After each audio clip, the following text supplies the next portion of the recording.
Recording in progress. Recording in progress. Recording in progress.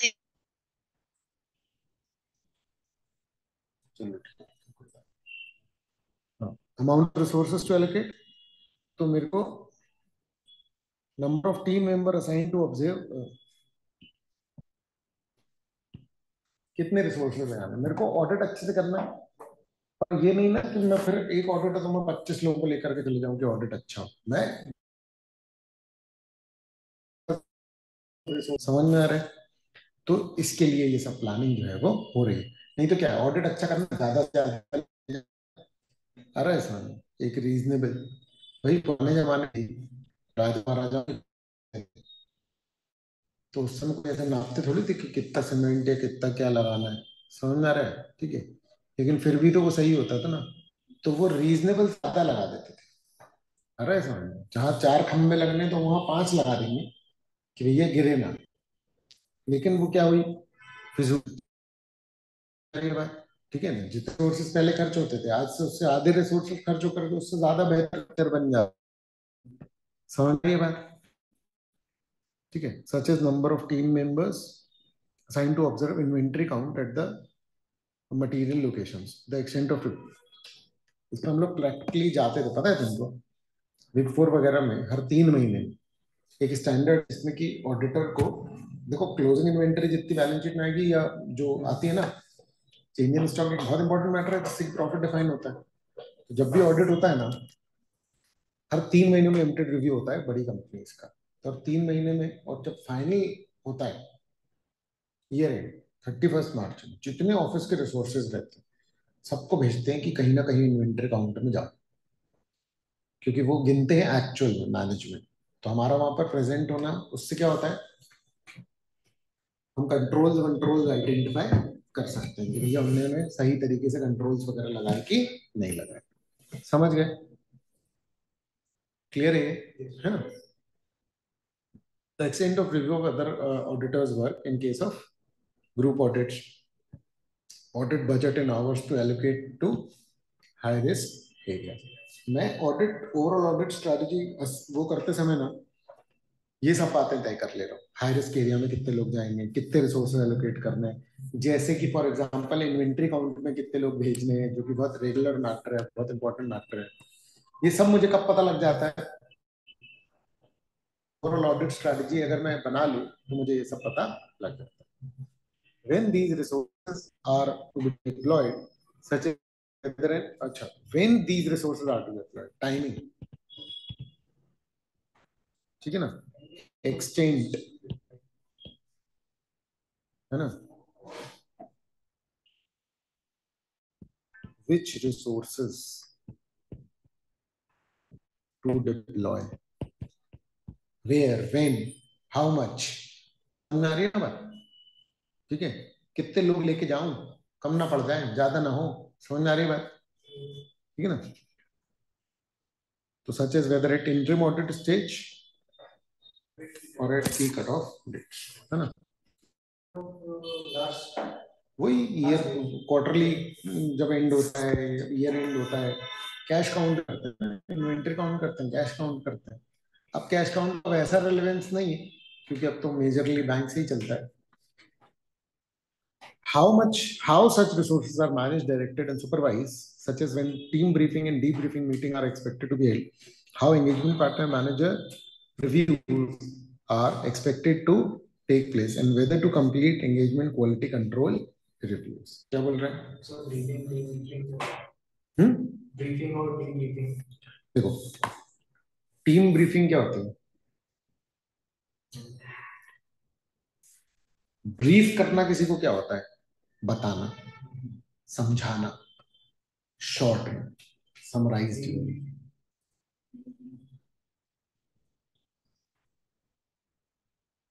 यार देखो, हम लोग डी ब्रीफिंग यूज करते थे, उसका मीनिंग था डिलॉयट ब्रीफिंग।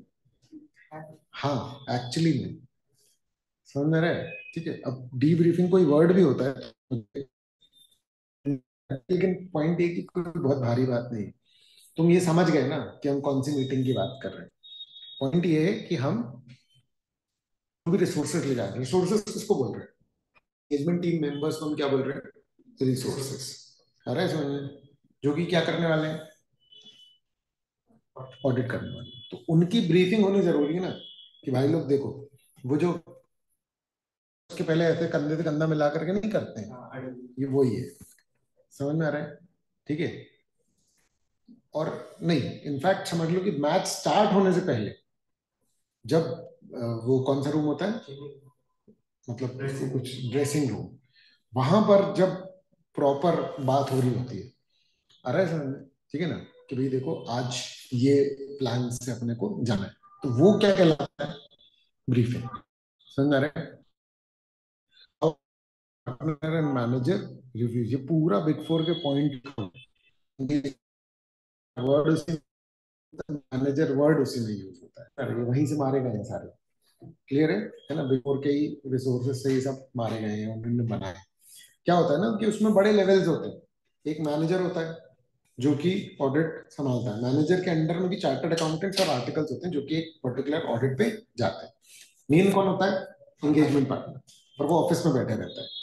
तो जब मैनेजर, तो ये लोग ऑडिट में एक्चुअली में काम करते हैं, आर्टिकल्स और जो चार्टर अकाउंटेंट एम्प्लॉय कर रखे हैं, ये लोग आकर के मैनेजर को रिव्यू देंगे। वो रिव्यू लेने का तरीका भी तय है, क्योंकि जिम्मेदारी किसकी? अल्टीमेटली पार्टनर की। और पार्टनर किसको चिल्लाएगा? मैनेजर को। तो मैनेजर के रिव्यू लेने के भी तरीके जो है वो बताए गए। Partner partner partner partner partner ठीक है ना? मैनेजर भी सीए होता है और अंडर ऑडिट जो करने जा रहा है वो भी सीए होता है, लेकिन साइन कौन करता है? पार्टनर। आ रहा है समझ? वो तो अपना काम करने तक के लिए किसको रख ले रहे हैं? सीएस को। समझ गए ना? ठीक है। अच्छा, ये क्वालिटी कंट्रोल रिव्यूज भी होते हैं। Quality control engagement, EQCR। EQCR पता क्यों हो रहा है? कि पता चला कोई पार्टनर सही से काम नहीं कर रहा, तो पार्टनर पार्टनर एक दूसरे के पता क्या कर रहे हैं? ऑडिट खत्म होने से पहले एक बार रिव्यू ले रहे हैं। समझ में आ रहा है? कि मतलब एक पार्टनर जिसने अपने हिसाब से पूरा काम कंप्लीट कर लिया, तो वो साइन करने के पहले वो पहले पूरी फाइल किसके पास जाएगी? एक दूसरे पार्टनर के पास। वो सवाल जवाब करेगा कि ये कैसे ऑडिट किया, वो कैसे ऑडिट किया। ये होता है एंगेजमेंट क्वालिटी कंट्रोल ड्यूटी। बहुत गजब की चीजें थी ये। आ रहा है समझ में? ठीक है ना? तो मैं बैठा हूँ एक्चुअली में EQCR। क्लियर है? तो हमको अच्छा पार्टनर फंसा था, नहीं तो फिर वो नाम भी याद है मेरे को तो पार्टनर ठीक है कि कौन बुरे, तो बहुत अच्छे शब्दों में बोल रहा हूँ क्या? ठीक है, ठीक है ना? फिर factors to be taken into consideration by auditor for establishing overall audit strategy. अभी हमने क्या पढ़ा इसके बाद?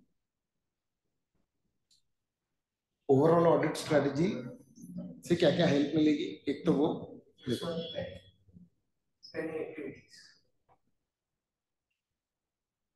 ये प्लानिंग का प्रोसेस। तो हमने पढ़ा भी एलिमेंट्स ऑफ प्लानिंग। समझ रहे? Preliminary engagement activity, planning activity. Preliminary में 3 है ना? और फिर प्लानिंग में 2 है। समझ रहे? और अभी अपन लोग किसमें है? पहले वाले में, स्टैब्लिशिंग।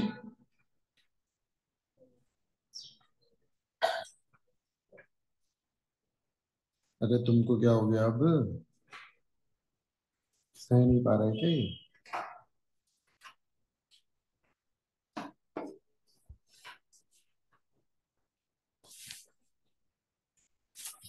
अरे अरे अरे, क्या?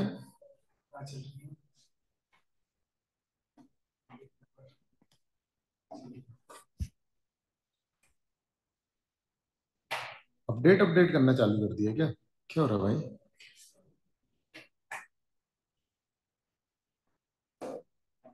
अरे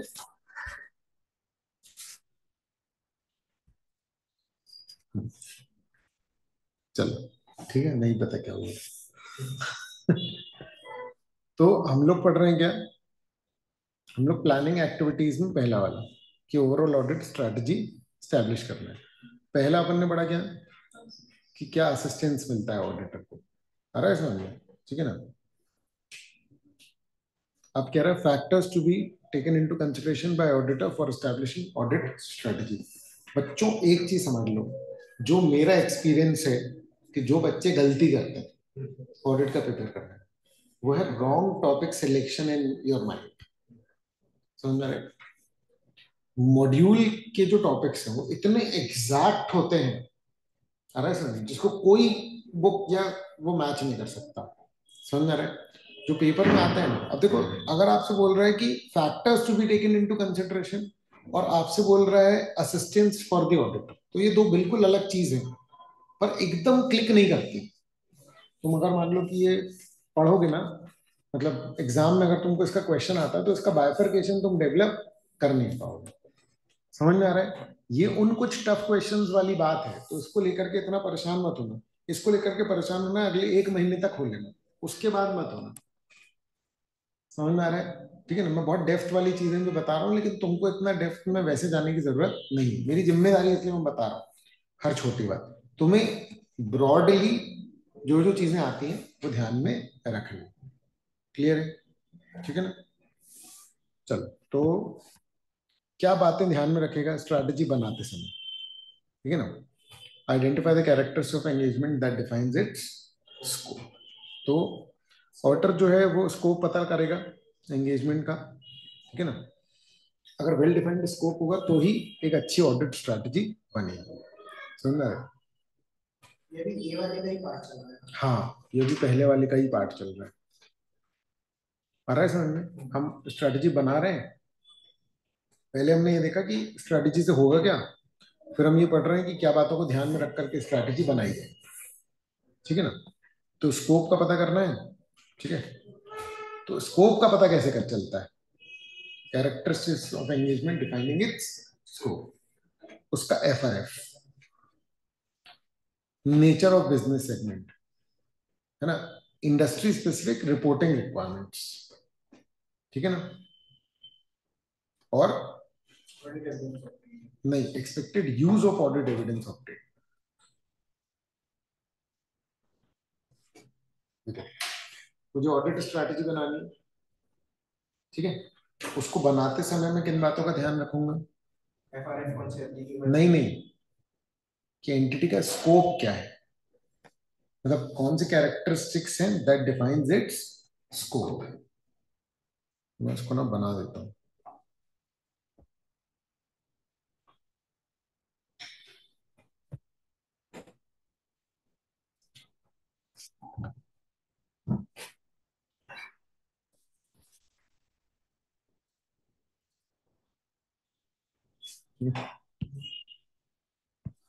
क्या है?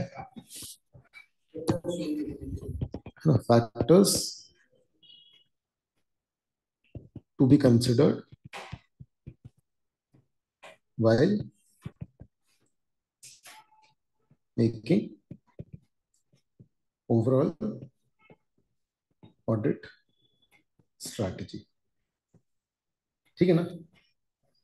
यही है। इसके अंदर मैं क्या पढ़ रहा हूं?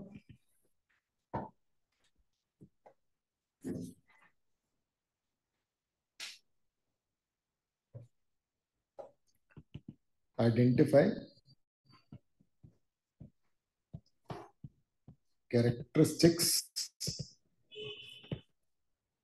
that define scope of audit। कौन से कैरेक्टरिस्टिक्स? तो ये है एफआरएफ, और कौन सा था?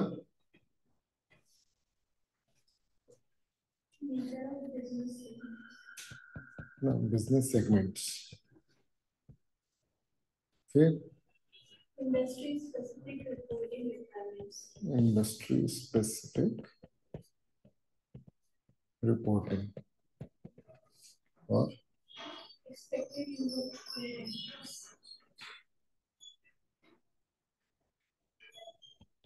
प्रीवियस ऑडिट के एविडेंस करंट में कितने यूज हो जाएंगे। क्योंकि अगर प्रीवियस के बहुत सारे यूज हो जाएंगे तो क्या होगा? स्कोप कम हो जाएगा। स्कोप मतलब कितना डिटेल में करना है। अब भाई देखो, मान लो एंटिटी ने 3 साल की लीज ले रखी है। जब मैंने पहली बार ऑडिट किया था तो मैंने लीज का अग्रीमेंट चेक कर लिया था ना। अब अगर वो लीज कैंसिल नहीं हुई है तो मेरे पास पहले से उसके नोट्स बने रखे हैं। नहीं आया समझ में? तो उसका एविडेंस लेने की जरूरत नहीं है अनटिल अनलेस लीज एग्रीमेंट में कोई मॉडिफिकेशन हुआ हो, जो कि नॉर्मली होता नहीं है। वैसे तो पुराना प्लांट और जैसे यूज से बनती है। हाँ, अगर नए खरीदे हैं तो, अदरवाइज डिप्रिसिएशन का और वो सब का तो प्लान मेरे को करना ही पड़ता है। फिक्स्ड एसेट तो मुझे देखने पड़ेंगे यार, कहीं चोटें हो गए, मतलब एक्सीडेंट हो गया, कोई भीड़ बढ़ गया, मतलब समझ में आ रहा है ना? सिचुएशन अपार है। मेरा पॉइंट ये है कि प्रीवियस वाले कितने अपन कर रहे हैं उससे स्कोप डिफाइन हो जाएगा, और स्कोप मुझे ध्यान में रखना पड़ेगा। अरे समझ है ना? तो फैक्टर्स जो हैं उनमें से एक है कैरेक्टरिस्टिक्स, जिससे कि स्कोप डिफाइन हो रहा है। मेरे लिए मेन है स्कोप। यानी ओवरऑल ऑडिट स्ट्रेटजी बनाते समय क्या करो, स्कोप का पता करो। तो ओवरऑल स्ट्रेटजी बनाने के लिए कौन से फैक्टर हो गए? स्कोप डिफाइन करने वाले क्या कैरेक्टरिस्टिक्स हैं? ये वो कैरेक्टर्स हैं जिनसे कि मुझे क्या पता लग जाएगा, स्कोप क्या है। डिटेलिंग समझ गए ना? ascertain the reporting objectives, ठीक है ना? to plan the timing of the audit and the nature of communications required। समझ में आ रहा है? कितने दिन में कोर्स कंप्लीट होगा? पेपर कब है? अरे ये बता रहा, ऑडिट कितने दिन में होगा? रिपोर्ट कब देनी? नहीं आया समझ? क्लियर है? तो एग्जाम जिस दिन है उसके हिसाब से प्लान बनता है। हम ये नहीं डिफाइन करेंगे कि एक चैप्टर कितने दिन में कंप्लीट होता है। हम ये तय करेंगे कि एग्जाम कब है तो कितने दिन में एक चैप्टर कंप्लीट करना ही करना है।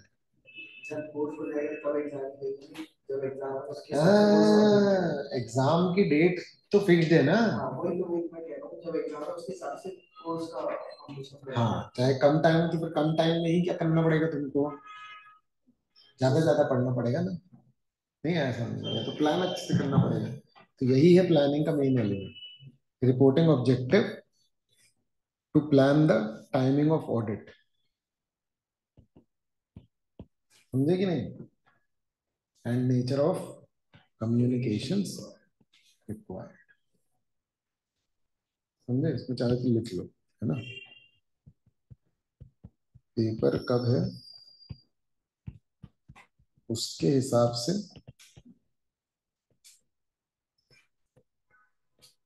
कोर्स कंप्लीट करना पड़ेगा। एग्जाम्पल देता हूँ, ऐसे बातें नहीं करने लगता हूँ अभी, ठीक है?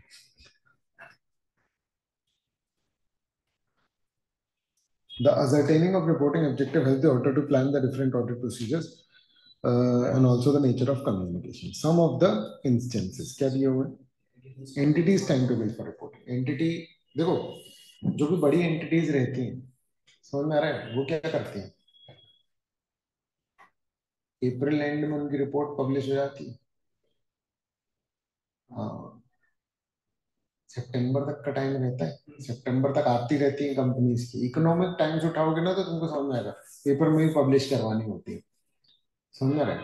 और सबको ऑडिट इस टाइम पे कंप्लीट करना होता है। अब काफी कुछ ऑनलाइन आता है, लेकिन न्यूज़पेपर में भी पब्लिश कराना होता है नेशनल लेवल या ऐसे। तो ये बड़ी जितनी बड़ी एंटिटीज हैं ये बहुत जल्दी जल्दी करा लेती हैं। पता है तुमको ये बात? अप्रैल एंड, मई, जून तो बहुत ही लेट हो गया। हाँ, नहीं, बड़ी एंटिटीज है ना, इनकी साथ होती है, इतना टाइम क्यों लग रहा है ऑडिट में? समझ में आ रही है बात? तो ये कर लेती हैं जल्दी। तो एंटिटी का अपना एक टाइम टेबल होता है कि भैया देखो हमको इतने टाइम के अंदर अंदर अपनी रिपोर्ट फाइनलाइज करनी है। समझ गए? तो हम लोग क्या तय कर रहे हैं? रिपोर्टिंग ऑब्जेक्टिव्स, है ना? पता करो reporting objective, ascertain reporting objectives, ताकि ऑडिट का प्लान तय कर पाए। उसके एग्जांपल क्या है कि एंटिटी का टाइम टेबल क्या है? है ना, organisation of meetings to discuss anti of audit work with management. मतलब मैनेजमेंट के साथ मीटिंग करके तय करो, बताओ भैया देखो ऐसा ऐसा मैं ऑडिट प्लान कर रहा हूँ, तुम जल्दी करवा दोगे तो जल्दी हो जाएगा, नहीं तो फिर तुम जाना। Discussion with management regarding expected type and timing of reports to be issued including auditor's report। मतलब मैनेजमेंट के साथ डिस्कस करेंगे क्या, टाइप एंड टाइमिंग ऑफ, ठीक है ना। Discussion with management regarding expected communication with status through out the engagement. Point ये है कि मैं मैनेजमेंट के साथ ये डिस्कस करता रहूंगा कि देखो मेरा कितना कंप्लीट हो गया। देखो समझो ये ना म्यूचुअल वाला है, तुम ये मत समझना कि भैया मैं ऑडिटर हूं तो मैं जैसा चाहूँ वैसा करो। समझो एंटिटी, ये बहुत बड़ी बात है बहुत सारे लोगों के लिए। तो ऑडिटर एकदम ऐसा नहीं है एकदम जज बन के बैठा है और एकदम ऐसे कुर्सी में चाय पी रहा है और सब एकदम दौड़ रहे हैं उसके आगे पीछे, ऐसा नहीं होता है। तुम्हारी भी जिम्मेदारी है कि भैया टाइमली वो चीज कंप्लीट हो जाए। कितना ऑडिट कंप्लीट हो गया वो भी तुम मैनेजमेंट के साथ टाइमली क्या करते रहोगे, कम्युनिकेट करते रहोगे। क्लियर है ना। और expected nature timing of communication among the engagement team members including the nature timing of team meetings and timing of the review perform. कितने टाइम के अंदर अंदर रिव्यू करा लो तो पार्टनर साइन कर देगा। समझ में आ रही है बात। अगर तुमने लेट करा तो क्या होगा, ऑडिट लेट हुआ तो क्या होगा। नहीं नहीं मतलब अगर तुमने, मैं ग्राउंड टीम की बात कर रहा हूँ, फील्ड पे टीम, उसका लेट हुआ तो उसका रिव्यू लेट होगा, रिव्यू लेट हुआ तो पार्टनर के साइन लेट होंगे। अल्टीमेटली देखो क्लाइंट को प्रॉब्लम गई तो वो फिर यही सोचने लग जाएगा ना कि यार अब तो इनसे तो ऑडिट करवाना नहीं है। मान लो ऑडिट क्लाइंट सही है पूरा, कोई प्रॉब्लम नहीं, अगर कोई बड़ा फ्रॉड या कुछ ऐसा है तो फिर तो क्लाइंट, तो फिर तो अपन राजा हो जाते हैं। समझ में आ रही है भाई, क्योंकि फिर तो अपने हिसाब से चलेगा। लेकिन अगर मान लो एंटिटी सही है, कोई प्रॉब्लम नहीं है, तो फिर आप ऑडिट करने में क्यों लेट कर रहे हो। तो फिर उसमें प्रैक्टिकल प्रॉब्लम ये होती है कि हम बोलते हैं कि अरे यार डेटा नहीं मिल रहा, डेटा नहीं मिल रहा, तो उसका पूरा ईमेल कम्युनिकेशन चलता है। ये जो ट्रस्ट है ना, ये नहीं चलता वहां पर। तुमने किसी से बोला अरे यार ये वाली फाइल दे देना, वो कह रहा अभी दे रहा हूँ। समझ में आ रहा है, ठीक है, शाम तक मिली नहीं, तुम्हारा मैनेजर तुमको डांट रहा है, मैंने बोला अरे मैंने उसको सुबह से बोला था, उसने दिन बोला कब बोला। मतलब एकदम सीने में चाकू भोंक देगा वो तुम्हारे। आ रहा है समझ में, क्लियर हो चुका है एक बार मेरे साथ ऐसा। समझ में आ रहा है, मेरे को तो विश्वास ही नहीं हो रहा है, कितने चोर, कितने कितने कितने ज्यादा बेईमान लोग हैं साले। अरे समझ फंसा दिया मेरे को मैनेजर के सामने यार इसने तो। मैं तो भाई जवाबदेही हो गई ना। अब पॉइंट है या तो तू झूठा है तो मैं झूठा। समझ में आई बात। और मुंह पे झूठ बोल रहा है इतना, जैसे कि बचपन से झूठ बोलने के की ट्रेनिंग लिया हो साला। अरे समझ में, चेहरा याद आ गया उसका तो। ठीक, क्लियर है, ठीक है ना। चलो फिर क्या बोल रहे हैं, consider facts that in the auditor's professional judgement are significant in directing the engagement teams. Consider the factors जो कि ऑडिटर के प्रोफेशनल जजमेंट में significant in directing the engagement teams. समझ रहे हैं कि क्लाइंट हमारा एक बहुत बड़ा होटल है जहां पर कि पूल वूल खेलते हैं लोग, तो ये एक बहुत बड़ा फैक्टर है जो हमारी एंगेजमेंट टीम के एफर्ट्स को डायरेक्ट कर सकता है, क्योंकि भग भग के पूल खेलने लगते हैं वो लोग। आप इसकी इंग्लिश समझो तो मेरी बात आपको ना बहुत ढंग से समझ में आएगी। अरे समझ, कंसिडर द फैक्टर्स जो ऑडिटर के जजमेंट में significant in directing engagement teams efforts. समझ रहे, तो मुझे लग रहा है कि यार ये फैक्टर बहुत इंपॉर्टेंट। पता चला कि डिजाइनिंग कंपनी, समझ रहे, जो अच्छी अच्छी रील्स बना देती है, आ रहा है समझ, तो मैं कोई यंग आर्टिकल को लेके जाऊंगा ही नहीं जिसका इंस्टा पे अकाउंट है, क्योंकि ऑडिट छोड़ के अपनी रील बनवाने लग जाएंगे। समझ में आ रही है बात, क्लियर है। वो सारे फैक्टर ऑडिटर को ध्यान में रखने पड़ेंगे, ये बिल्कुल रैंडम फैक्ट्स है। समझ में आ रहा है, मैं मनी कंट्रोल का ऑडिट कर चुका हूँ, जो ऐप है, मतलब ऐप तो अगर वो तो वेबसाइट थी। समझ में आ रहा है, उसका जो मेन है वो वाईकॉम और उन सब के अंडर में इन.com TV18 थी, जिसको जिसका विंग वैसे भी शायद रिलायंस खरीद चुका है, नेटवर्क 18 जो कंपनी है ना, उसके अंडर में अंडर आते आते वो थी, मतलब। अरे सर, तो कोई अगर मान लो कि मैं उस समय स्टॉक ब्रोकिंग या उस समय बहुत ज्यादा वैसा इन्वॉल्व रहता, तो फिर मैं सब छोड़ करके ये देख रहा हूँ कि इन लोग कैसे पता लगा रहे हैं, समझ में आ रहा है? ये सब फैक्टर्स हैं जो कि ऑडिटर के प्रोफेशनल जजमेंट में डायरेक्ट कर सकते हैं एंगेजमेंट टीम के एफर्ट्स, ठीक है ना। खैर, इसमें ऐसा कुछ, जिसमें जो दिया आपने को वही लिखना है, समझ में आ रहा है? इतना नॉलेजेबल मुझे नहीं लगता एग्जामिनर भी होता है, समझ में आ रहा है? ये सब बातें मैं तुम्हें इसलिए बता रहा हूँ क्योंकि मैं कर चुका हूँ इस तरीके के ऑडिट। ये मैं तुम्हारी अंडरस्टैंडिंग के लिए बता रहा हूँ, एमसीक्यू में इस तरीके का ध्यान में रखना है। तो है ना, preliminary identification of material class of transaction account balance and disclosure help auditor in establishing overall audit strategy। ये लाइन एकदम से बीच में आ गई है, आ रहा है समझ में? More energies need to be devoted to significant matters to obtain desired outcomes, ठीक है ना। तो वो बात इतनी है। अब ये एक अलग ही बात टाइप की कह रहे हैं, अब अगर आगे जुड़ती है तो अपन देखें, आ रहा है समझ में? मोर एनर्जीज आपको डिवोट करनी पड़ेगी किन मैटर पे, जो सिग्निफिकेंट है। सिग्निफिकेंट जैसे इन्वेंट्री, इन्वेंट्री सिग्निफिकेंट है, इसलिए उस पर हम क्या करते हैं, ज्यादा एनर्जी लगाते हैं। नहीं आ रहा समझ में? ठीक है ना। फॉर एग्जाम्पल, ये एग्जाम्पल का list, volume of transaction which may determine whether it is more efficient for the auditor to rely on internal control। देखो, मारुति कार बेच रही है, तो कार बेच रही है तो कितनी ही कारें बेच लेगी, तुम तो आइडेंटिफाई कर सकते हो। समझ आ रही है बात? साल में कितनी कारें बिकती है, क्या लगता है तुमको? पता नहीं, तो मुझे तो नहीं लगता, लेकिन ठीक है चलो, मुझे 25-30 हजार लग रहा था वैसे तो। चलो ठीक है, चलो ठीक है। रोल्स रॉयस कितनी कार बेचता होगा, है ना? चलो 10 कार उसने बेच दी, तो वॉल्यूम नहीं है, इसका मतलब वो इंडिविजुअल ट्रांजेक्शन को चेक कर सकता है। समझ में आ रही है बात? क्लियर है? बजाज ये वाले फैन कितने बेच लेती होगी, तो वॉल्यूम हो गया ना बहुत। अब वॉल्यूम अगर हो गया तो फिर मैं एक एक ट्रांजेक्शन चेक नहीं कर सकता, फिर मुझे वो प्रोसेस देखना है जिस प्रोसेस से तुमने सेल्स अपनी वो इनिशिएट कर रखी है। देखो एक चीज समझना, मुझे सेल्स तुम्हारी अगर वेरीफाई करनी है, समझना ना, तो मुझे इस बात का सेटिस्फेक्शन होना चाहिए कि तुमने इतने पंखे बेचे जिसकी सेल इतनी हुई है। अब या तो तुम्हारे इंटरनल कंट्रोल इतने मजबूत हो, जो दिखा दो तो मैं सेटिस्फाइड हूँ कि हाँ तुमने इतने ही पंखे बेचोगे, तुम्हारा कंट्रोल बिल्कुल परफेक्ट है। क्योंकि अगर कंट्रोल पे मुझे रिलाई नहीं आया, तो फिर तो भैया मैं सैंपल निकालूंगा और मैं चेक करूंगा उसे 1 लाख में, और उसमें बड़ा टाइम लगेगा, मैं रिपोर्ट टाइम पे नहीं दे पाऊंगा। आप पॉइंट समझ रहे हो? इसीलिए बड़ी एंटिटीज के लिए इंटरनल कंट्रोल बहुत इंपॉर्टेंट है, क्योंकि नहीं तो फिर ऑडिट क्या होगा, डेली। बोलो समझ गए होगे? क्लियर है ना? तो साइड हेडिंग क्या हो गई, वॉल्यूम ऑफ ट्रांजेक्शन। हम लोग क्या कर रहे हैं, एंगेजमेंट टीम के एफर्ट्स किस चक्कर में जा सकते हैं, वॉल्यूम के चक्कर में। वॉल्यूम है तो इंटरनल कंट्रोल चेक करो। दूसरा क्या हो गया, इंडस्ट्री रेगुलेशन। अब रेरा पहले से नहीं था, समझ आ रहा है?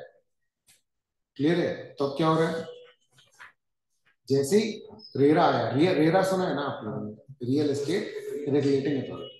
तो साल 2016 में जैसे रेरा आया, जिस साल आया उस साल रियल एस्टेट कंपनी की ऑडिट करने वाली जो फर्म्स होंगी, उनकी एंगेजमेंट टीम का एफर्ट 10 गुना सिर्फ इसी बात में चला जाएगा ना कि रेरा के कंप्लायंस हुए कि नहीं।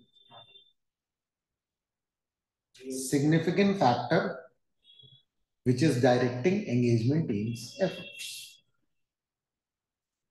आ रहा है समझ में? ठीक है ना। और other significant recent development such as changes in legal environment, पता चला कि नया कानून आ गया हमारी एंटिटी का जिसका ऑडिट है, तो वो सरदर्द हो जाता है। फाइनेंशियल रिपोर्टिंग फ्रेमवर्क में चेंज हो गया, पता चला जिस दिन शेड्यूल 3 था, बोर्ड ने उसका नया गाइडेंस नोट निकाल दिया कि ये भी करना पड़ेगा तुमको फाइनेंशियल, फिर वो सरदर्द, क्योंकि वो पूरा चेक करो। भाई जो चीज 4 साल से चल रही है, पहले साल में कुछ गड़बड़ की होगी, अब तो 4 साल में सीख गया होगा क्लाइंट, समझ में आ रहा है? तो उसमें कोई प्रॉब्लम नहीं। लेकिन कोई नया डेवलपमेंट आया तो मुझे ये भी देखना पड़ेगा, पहले तो खुद सीखो। फिर ये देखो कि क्लाइंट सही सीखा कि नहीं, फिर उसमें जो चीज लगा उसमें गलती ढूंढो। तुम्हारा एक्सपर्ट का लेवल सोच रहे हो क्या होना चाहिए, समझ रहे हो कि कोई नया डेवलपमेंट है तो उसमें तुम एक्सपर्ट होने चाहिए, ताकि तुम चेक कर पाओ जो व्यक्ति है उसने निभाया कि नहीं निभाया। नहीं आया समझ में? क्लियर है? ठीक है, ये सब है वो फैक्टर्स जिससे एंगेजमेंट टीम के एफर्ट्स हो सकते हैं। ठीक है, फिर consider the results of preliminary engagement activities. ठीक है ना? ठीक है, फिर कंसिडर, अच्छा देखो ये वाला पढ़ो, इसको पढ़ के शायद समझ में आ जाएगा।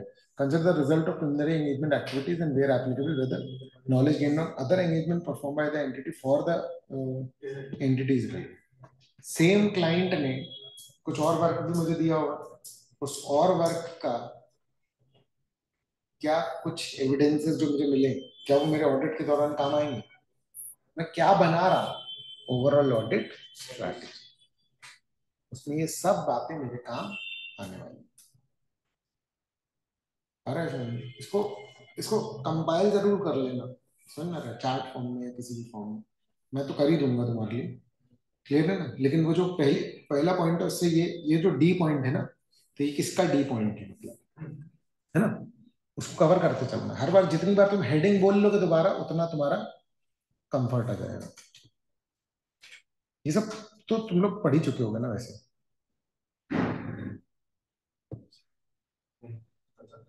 अरे कैसे कर रहे होगे, तुम लोग ने सेकंड ग्रुप दे चुके ना एक बार। अबे यार मतलब ठीक है, मैं दिल पे नहीं वार कर रहा हूँ, लेकिन मेरा पॉइंट ये कि ये तो इसकी कुछ चीजें तो पता ही होंगी ना तुम लोग को।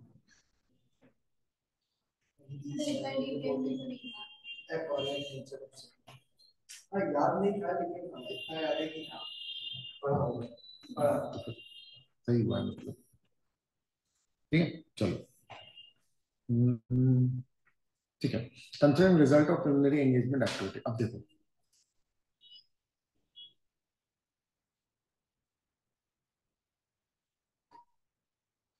ये सेकंड पार्ट चल रहा है, प्लानिंग एक्टिविटी, है ना। हम लोग प्लानिंग प्रोसेस कर रहे हैं, उसमें हमने प्रिलिमिनरी एंगेजमेंट एक्टिविटीज करी, फिर हम प्लानिंग एक्टिविटीज पे आ गए। समझ रहे? प्लानिंग एक्टिविटी के अंडर में हम ओवरऑल ऑडिट स्ट्रेटजी बना रहे हैं। ओवरऑल ऑडिट स्ट्रेटजी बनाते समय हम लोग प्रिलिमिनरी एंगेजमेंट एक्टिविटीज की बात कर रहे हैं। अब आया समझ में कहां से रिलेट कर रहा हूँ? Preliminary engagement activities, results of preliminary, हाँ तो वो तुमने करी ना, उसके बाद तुम प्लानिंग पे आए, तो उसका जो रिजल्ट आया है ना, और दूसरे जो एंगेजमेंट्स तुमने परफॉर्म किए एंटिटी के, वो ठीक है, क्या वो रिलेवेंट है ऑडिट के लिए, ये देख लो स्ट्रैटेजी बनाते समय। समझ गए ना? हाँ, सेकंड पार्ट क्या है? प्लानिंग एक्टिविटी उसके अंदर में उसके फैक्टर्स में, ओवरऑल स्ट्रेटजी में उसके फैक्टर्स में, वो जो फर्स्ट पार्ट नहीं फैक्टर्स तो हो गए थे ना। फैक्टर्स चल रहा है। अच्छा हाँ हाँ हाँ हाँ ठीक है। उसमें हाँ प्रिलिमिनरी एंगेजमेंट के रिजल्ट्स, हाँ तो उसके हिसाब से मेरी ओवरऑल ऑडिट स्ट्रैटेजी जो है वो बनेगी। ठीक है ना? तो ठीक है, कंसिडर रिजल्ट्स ऑफ एग्जांपल्स, है ना? ठीक है, results of previous audits that involve evaluating the operating effectiveness of internal control, including the nature of identified deficiencies and action taken to address them। मतलब पिछले ऑडिट का रिजल्ट, ठीक है ना, नेचर ऑफ आइडेंटिफाइड डेफिशिएंसी। देखो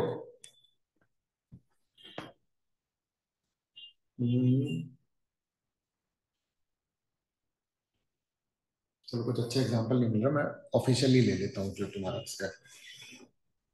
तुमने client में देखा कि भाई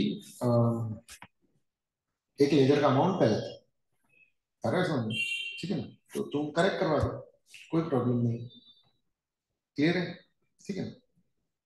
पर ऑडिट जो है वो तुमको ये बोलता है भैया ये पता करो उस गलती का नेचर क्या है, क्यों। ऐसी और भी गलतियां हो सकती हैं, ऐसी नहीं है। बिल्कुल सही। नहीं नहीं, नेचर उस पॉइंट ऑफ व्यू से नहीं, नेचर उस पॉइंट ऑफ व्यू से, मतलब ये तो ये भी है पॉइंट, समझना रहे कि हाँ ऐसी और भी गलतियां हो सकती है, डायरेक्टली उसका नेचर देखो। नेचर देखो जानबूझ के की गई है क्या, इंटेंशन, इंटेंशन, समझना रहे। एरर बड़े भी माफ कर दे, फ्रॉड छोटे भी माफ नहीं कर सकते, क्योंकि फ्रॉड से तो मैं अपना पूरा प्लान चेंज करने जा सकता हूँ। मेरी ओवरऑल स्ट्रेटजी इस बात पे बहुत निर्भर करेगी कि जब मैंने पिछली बार ऑडिट किया था तो यहाँ पर क्या गलतियां निकली थी और उनका नेचर क्या था। तो मैंने पिछली बार किया था तब अगर कुछ ऐसी प्रॉब्लम्स निकली थी जो कि नजरअंदाज नहीं की जा सकती, तो मेरा इस बार ऑडिट स्ट्रेटजी बहुत क्लियर रहेगा कि भैया ये डिपार्टमेंट ढंग से चेक करना, यहाँ बहुत गड़बड़ होती है। कई बार रोटेट भी करते रहते हैं, कुछ गलती ऐसी नहीं निकली तो पिछली बार एचआर ज्यादा फोकस किया था, इसमें फाइनेंस ज्यादा फोकस कर, अगली बार आईटी ज्यादा फोकस कर लेंगे, ऐसा। The manner in which the author emphasizes to engagement team members the need to maintain a questioning mind and to exercise professional skepticism, ये अपने आप में टॉपिक है ना।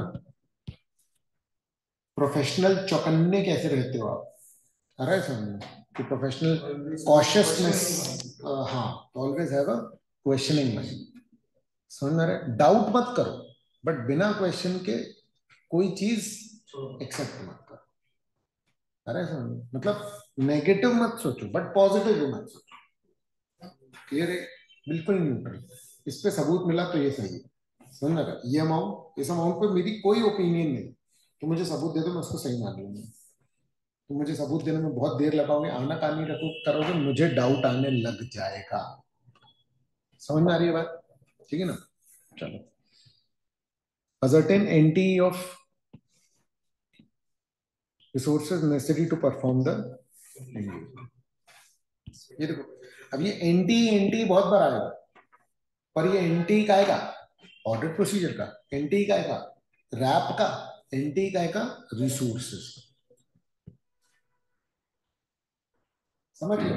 सिर्फ NTE वर्ड बहुत लोग समझते नहीं है, नेचर टाइमिंग एंड एक्सचेंज, लेकिन ये मल्टीपल जगह पर यूज होता है। सबसे ज्यादा आपको ये देखने मिलेगा ऑडिट प्रोसीजर्स के लिए, nature timing and extent of audit के लिए, वही तो प्लान है, क्लियर है, बोले समझ गए, है ना। तो सिलेक्शन ऑफ एंगेजमेंट टीम और assignment of audit work to team members, ये बहुत इंपॉर्टेंट काम है in establishing overall audit strategy, ये क्लियर है ना। एक्सपीरियंस को अपन हाई रिस्क दे सकते हैं और नॉर्मल जो है वो 2 रिस्क दे सकते हैं। इसलिए नए आर्टिकल जब जाते हैं बोलते हैं अरे हमसे वाउचिंग करा रहे हैं ये वो, अरे भैया ये सीखोगे तब तो आगे का सीखोगे, साइन करने दे दें क्या ऑडिट रिपोर्ट आ रहा है, क्लियर है ना। तो किसी कंपनी में जाओगे ना कभी नौकरी करने, तो पहले दिन सीएफओ नहीं बन जाओगे, समझ में आ रही बात, समझो तो पहले, क्लियर है ना। और बना भी देंगे तो फिर पता चला कि फिर वो बहुत बुरा हो जाएगा, ठीक है, कंपनी के लिए तो एक्सपेरिमेंट ही हो जाएगा, ठीक है, तुम्हारे लिए तो तुम लर्निंग एक्सपीरियंस ठीक है। In establishing overall audit strategy, auditor, अरे वाह, ये फिर हमने ये बना दिया।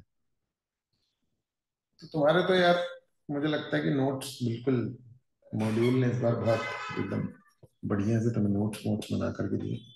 खैर, the auditor T of Handfair Limited is worried as of the management of key resources to be employed to conduct audit। समझ में आ रहा है? How the audit strategy would be helpful to the auditor। समझ में आ रहा है? Assist वाला question पूछ रहा है ना, कि कैसे असिस्ट करेगी। तो ये लो, कह रहा है रेफर, वो टॉपिक ही सॉल्यूशन, ये वो टॉपिक ही आंसर है, ये क्लियर है। अब डिपेंड करता है कि तुम्हारा ओवरऑल आंसर क्या है, तो कितने मार्क्स का है उस पर डिपेंड करेगा। जनरली 4 नंबर के हिसाब से आप प्रिपेयर करना, समझ रहा है, लगभग 1 पेज। साइड हेडिंग सारी कवर करना, साइड हेडिंग सारी कवर करना, एक्सप्लेनेशन में खेलना, समझ में आ रहा है कि भाई आंसर के पॉइंट ऑफ व्यू से एक्सप्लेनेशन को मैनेज करना, साइड सारी कवर कर लेना। चलो अब अपन आते हैं बी पे, डेवलपमेंट ऑफ ऑडिट प्लान। कल करते हैं, ठीक है। हम लोग ऐसे बता दिए, आगे की कोई क्लास नहीं रहती तो मेरे को मन सहता, मेरा ऑडिट पढ़ाते ही चला जाता हूँ, ठीक है। क्या